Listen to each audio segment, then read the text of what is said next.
প্রিয় শিক্ষার্থীরা, তোমরা সবাই কেমন আছো? ইতিমধ্যে আমি তোমাদের জন্য বেশ কয়েকটি অঙ্কের ক্লাস দিয়েছি, বিশেষ করে ক্লাস 9-10 এর জন্য, এসসি পরীক্ষার্থী যারা আছো তাদের জন্য।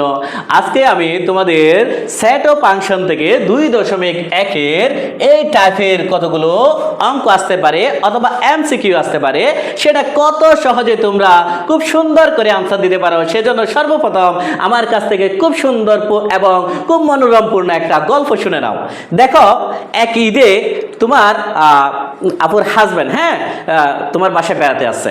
যখন বেড়াতে আসে তখন তুমি কি করছো? তাড়াতাড়ি তোমার আপুর হাজবেন্ড যখন আসছে, বড় ভাই আসছে, সালাম করে ফেলছো পায়ে ধরে। এটা তো স্বাভাবিক, সালাম করছো। সালাম করার পরে কি করছো?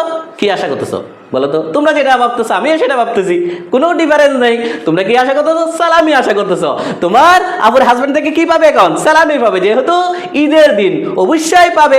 এখন কথা হচ্ছে যে তুমি যখন সালামি নিতে চাচ্ছ তখন কিন্তু সালামি নিতে দেওয়ার জন্য প্রস্তুত, কিন্তু এখানে একটা গণিতের একটা কাহিনী জড়িত রয়েছে। কিরকম গণিতের কাহিনী? তুমি বলছো যে ভাইয়া আমাকে টাকা দিতে পারো, কোনো সমস্যা নেই, কোনো সমস্যা নাই, কিন্তু আমাকে তুমি যত টাকার নোট দিবে সেটা যদি বর্গ করা হয়, মানে 2 বার গুণ করা হয়, সেটা যাতে 9 টাকা থেকে বেশি হয়। কত টাকা থেকে বেশি হয় প্রিয় শিক্ষার্থীরা?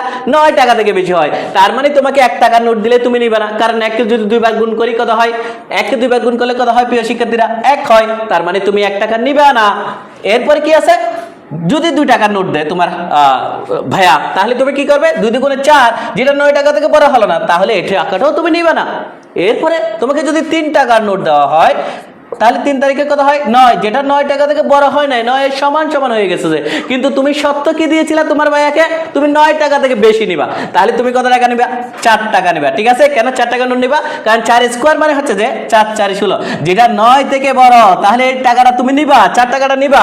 এরপরে 5 টাকা নোট দিলে তাও নিবা, 5 টাকা নোট দিলে তাও নিবা। কেন? সেটা 9 টাকা থেকে বড়, তোমার সত্য মানতেছে।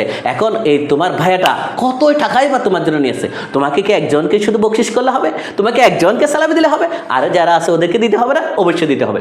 উনিও কত টাকা তোমাকে বা দিবে, সেজন্য উনি একটা তোমার জন্য সত্য দিয়েছে।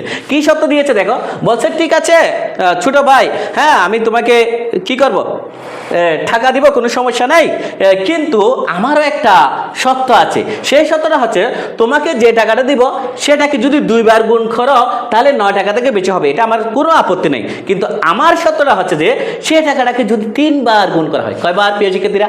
3 বার গুণ করা হয়, সেটা 130 টাকা থেকে বেশি দিব না, 130 টাকা থেকে বেশি দিব না। তার মানে কি দেখো? তাহলে দেখো 4 টাকা যে তুমি তো খুশি মনে নিয়ে ফেলতেছো, কিন্তু আসলে তোমার যে ভাইয়ার যে টাকাটা, যে সত্যটা দিচ্ছে সেটার সাথে মিলতেছে কিনা একটু দেখো।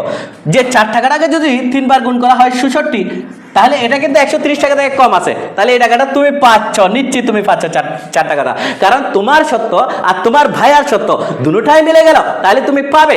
এরপরে দেখো 5 টাকার নোট যখন দিবে তোমার নিয়মে তুমি পাচ্ছ, কিন্তু তোমার ভাইয়ার নিয়মে 5 যদি কিউব করা হয় 125, যেটা 130 টাকা থেকে কম আছে। তার মানে তুমি 5 টাকার নোট পেয়ে যাচ্ছ। তাহলে তুমি 4 টাকার নোটও পাবে, 5 টাকার নোটও পাবে। কিন্তু 6 টাকার নোট যখন আসবে, 6 টাকার নোট যখন আসবে, তখন কিন্তু তোমার সত্য ঠিক আছে, তোমার সত্য ঠিক আছে, কিন্তু তোমার ভাইয়ের সত্য কি দেখো?